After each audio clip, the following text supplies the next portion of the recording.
And welcome to my channel basic knowledge. आपका इस video में स्वागत है। तो हमने अपनी पिछली वीडियो में लाइटनिंग के बारे में पढ़ा था कि लाइटनिंग क्या होती है, कैसे बनती है और उसमें से इतनी ज़ोरदार आवाज़ कहाँ से आती है। तो वो सब हमने अपनी वीडियो के फर्स्ट पार्ट में पढ़ा था। ये हमारे वीडियो का नेक्स्ट पार्ट है, ठीक है। तो इस वीडियो में हम पढ़ेंगे टाइप्स ऑफ लाइटनिंग। लाइटनिंग के कौन कौन से टाइप्स होते हैं। तो इसमें पहला है हमारा इंट्रा क्लाउड लाइटनिंग, दूसरा है cloud to cloud lightning and the third one is the cloud to ground lightning. अब इसके बारे में हम समझेंगे। तो मैंने आपको अपनी पिछली वीडियो में बताया था कि जब कभी क्लाउड्स का फॉर्मेशन होता है तो उसके अंदर जो हमारा वाटर है वो सॉलिड मटेरियल में अपने आप को सबमिट करके रखता है, ठीक है। अब ये जो सॉलिड जो मटेरियल है ये आपस में टकराती हैं हवाओं के कारण और इस वजह से इनके अंदर चार्ज प्रोड्यूस होता है। अब जो चार्ज प्रोड्यूस होता है वो दो टाइप का होता है, एक होता है पॉजिटिव चार्ज और एक होता है हमारा नेगेटिव चार्ज। जो पॉजिटिव चार्ज होता है वो हमेशा हमारा थोड़ा राइज अप किया होता है जो कि हमारे क्लाउड के अपर पार्ट में होता है, और जो हमारा नेगेटिव चार्ज होता है वो हमारे क्लाउड के थोड़े लोअर पार्ट में होता है, ठीक है। अब जब ये जो चार्ज है ये बहुत ज़्यादा एक्सेसिव में हो जाता है तो अब इन चार्ज को चाहिए कि अपने आप को न्यूट्रल करें, ठीक है।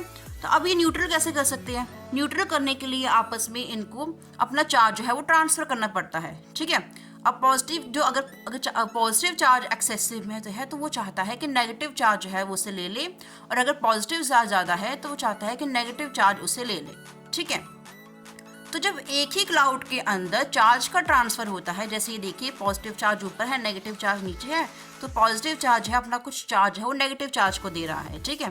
तो इसमें हमें क्या देखने को मिलता है कि आसमान में छोटी छोटी बिजली जो हमें देखने को मिलती है, लेकिन इसमें से आवाज़ नहीं आती, ठीक है। और इसे हम कहते हैं इंट्रा क्लाउड लाइटनिंग, ठीक है। The next one is the cloud to cloud lightning.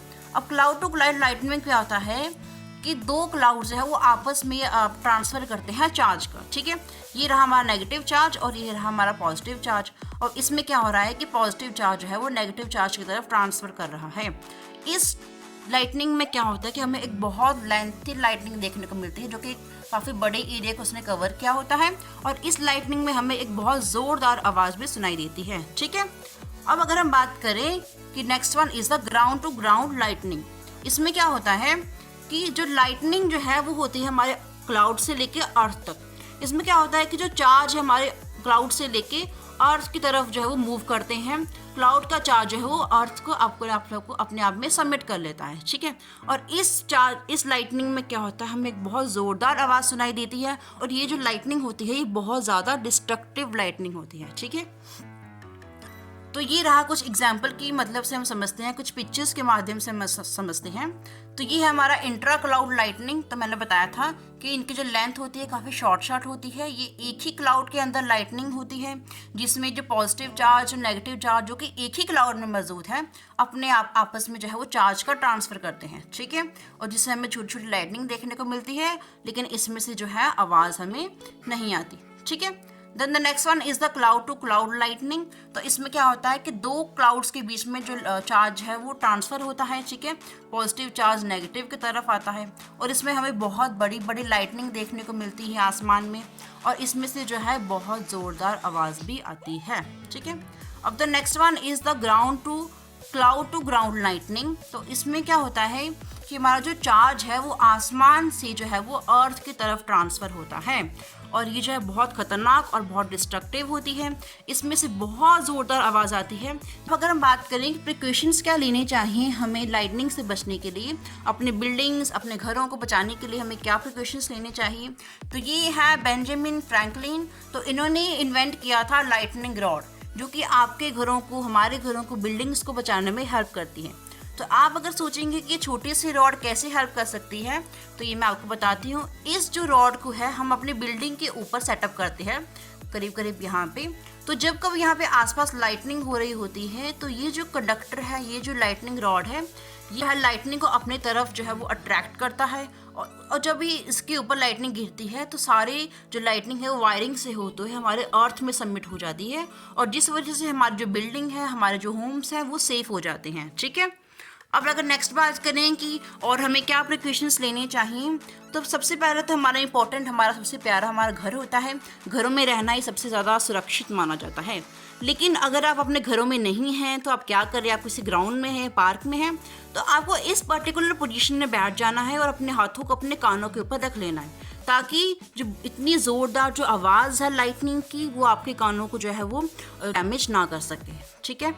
उसके बाद है नेक्स्ट कार। अगर आपके आसपास कार है, ठीक है, तो आपको ये इंश्योर करना है कि आप कार के अंदर बैठे हो, ना कि कार के बाहर खड़े हो और आपने अपनी कार को टच किया हो। ठीक है।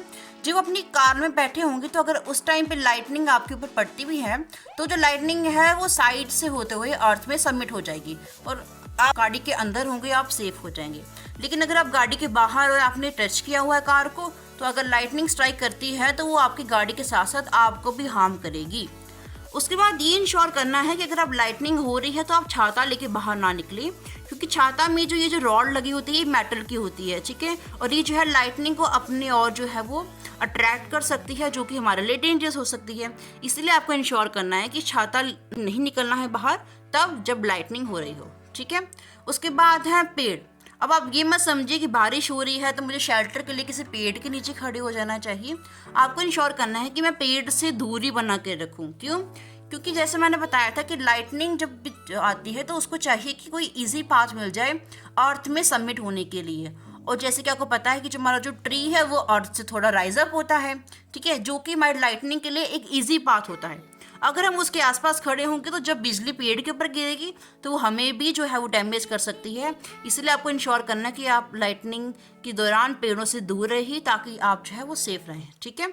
अगर आपको मेरी वीडियो अच्छी लगी हो, इन्फॉर्मेटिव लगी हो, तो please like my video, please subscribe my channel and comment कीजिए आपको और किस किस टॉपिक की वीडियो चाहिए। मैं जल्द से जल्द कोशिश करूँगी कि मैं आपके लिए वीडियोज़ ला सकूँ। Thank you so much.